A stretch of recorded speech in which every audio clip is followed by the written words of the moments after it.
पति के साथ में पिताजी के घर जा रही हैं, जहाँ इतना बड़ा यज्ञ हो रहा है। पिताजी के घर सब बहनें अपने अपने पति के साथ जा रही हैं। तो माता सती बाबा भोलेनाथ के पास आई और बाबा भोलेनाथ के पास आकर सती कहते हैं कि बाबा मेरे पिताजी के घर बहुत बड़ा यज्ञ हो रहा है और मेरी सारी बहनें अपने अपने पति के साथ मेरे पिताजी के घर गई हैं। तो मैं भी चाहती हूँ कि मेरे साथ आप भी चलें, मैं भी पिताजी के घर चलना चाहती हूँ। तो बाबा भोलेनाथ ने कहा क्या बोले तुम्हारे पिताजी के घर यज्ञ चल रहा है? बोले हाँ।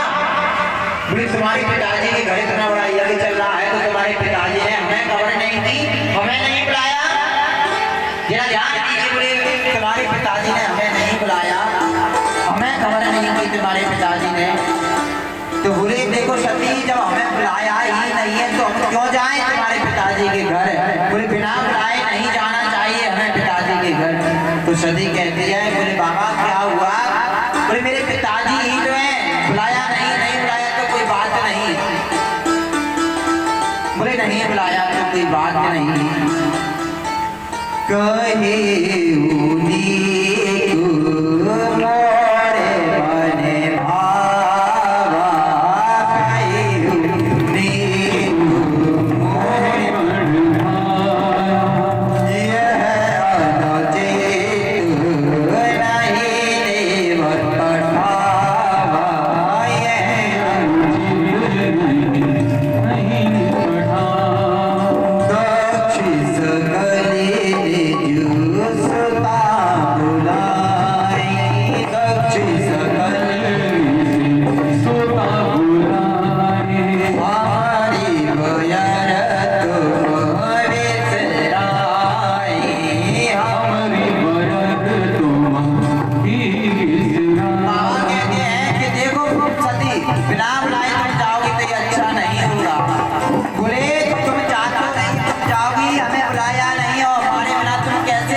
क्या हुआ, लेकिन बिना बुलाए नहीं जाना चाहिए। सती बिना बुलाए जाओगी तो कोई मान सम्मान आदर नहीं होगा, जहाँ मान सम्मान आदर नहीं तो वहां जाना बेकार है।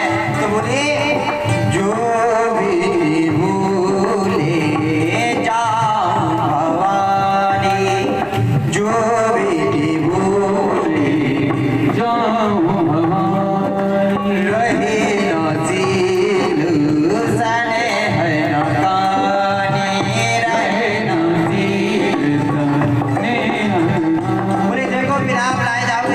नहीं होगा। तो आज सती को क्रोध आने लगा, बाबा ने मना कर दिया कि नहीं मैं नहीं जा सकता।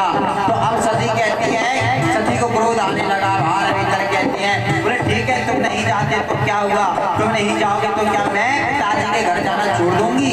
तो आज बिना बाबा की आज्ञा के पति, आज बिना बाबा की आज्ञा के सती पिताजी के घर चल दी और पिताजी के घर चल दी। पिता भवन जब गई भवानी, पिता भवन जब गई भवानी, दक्षिण राशि काहू ना सने मारी, दक्षिण राशि बहु सादरी भरी मेरी माता, सादरी भले मिलई माता,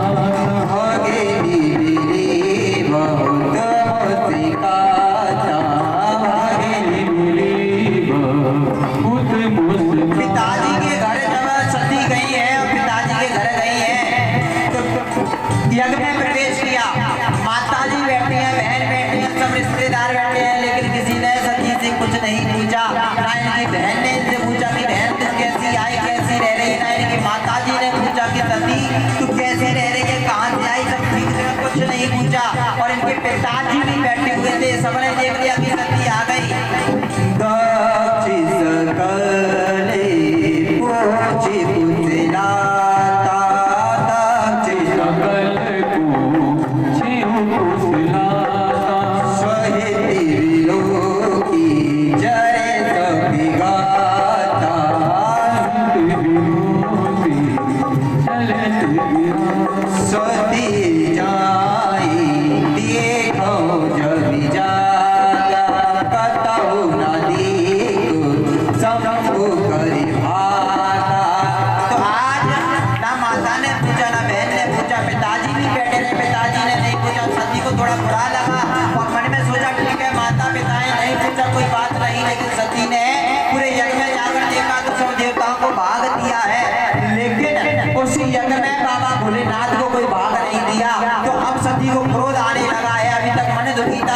क्रोध आने लगा और सती कहने लगी कि जिस घर में मेरे पति का आदर सम्मान नहीं, वहां मैं क्या करूंगी जिस घर में मेरे पति का आदर सम्मान नहीं, मेरा मान सम्मान नहीं किया, कोई बात नहीं, लेकिन मेरे पति का भी कोई मान सम्मान नहीं किया। और तो सती को क्रोध आने लगा और बाबा भोलेनाथ की एक बात को याद कर अब सती ने क्या किया, तो जाओ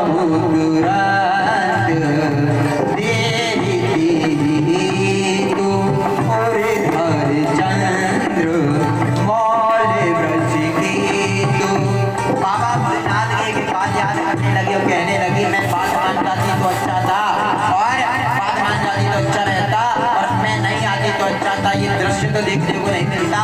और तुरंत यज्ञ कुंड चल रहा था और माता सती ने बाबा भोलेनाथ का ध्यान कर अपनी तरह यज्ञ कुंड में चलाकर भस्म कर दी है और माता का प्राणांत हो गया, माता की मृत्यु हो गई। जैसे ही माता की मृत्यु हुई है तो बाबा भोलेनाथ को पता चला कि सती ने देह का त्याग कर दिया है। तो बाबा भोलेनाथ क्रोध आने लगा।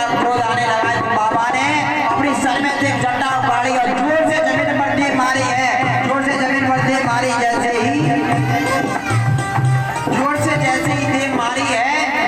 जैसे ही तीर मारी है तो वीरभद्र प्रकट हो गया है और हाथ जोड़कर कहता है वीरभद्र, हे प्रभु क्या आज्ञा है मुझे। भगवान ने कह दी कि जाओ सारे यज्ञ को विध्वंस कर दो। और वीरभद्र दौड़ा है यज्ञ की ओर, राजा दक्ष प्रजापति के घर दौड़ा है, अपनी जोर से धूल उड़ रही है। दक्ष प्रजापति के घर कोप कर रहा है, वीरभद्र जैसे ही कोप कर रहा है, धूल उड़ रही है, आवाज लग रही है, और जो इसके सामने आता है वीरभद्र उसको मार देता है। किसी का सर उड़ा देता है, किसी की दाढ़ी उड़ा देता है, किसी की पूंछ उड़ा देता है, किसी का हाथ तोड़ दिए, किसी के पैर तोड़ दिए। और जैसे ही दक्ष प्रजापति सामने आए वीरभद्र की, तो सर धड़ से अलग कर दिया वीरभद्र ने दक्ष प्रजापति का, और सर धड़ से अलग कर दिया, पूरा यज्ञ विध्वंस कर दिया है। तो आज सारे देवता भगवान भोलेनाथ के पास गए कि भोलेनाथ अपने क्रोध को शांत करो और उस यज्ञ को प्रारंभ कराओ। बाबा भोलेनाथ आए क्रोध को शांत कर दक्ष प्रजापति ने बाबा भोलेनाथ से क्षमा मांगी, तो बाबा भोलेनाथ ने क्षमा किया और बकरी का शीश दक्ष प्रजापति के लगा दिया। दक्ष प्रजापति के जब शीश लगाया बकरी का और यज्ञ पुनः प्रारंभ करा दिया बाबा भोलेनाथ ने। बोली शंकर भगवान। इधर माता सती हिमाचल के घर माता पार्वती के रूप में माता सती ने जन्म ले लिया। बाबा भोलेनाथ को बुलाए फिर माता पार्वती आएंगी, और इधर सती ने पार्वती के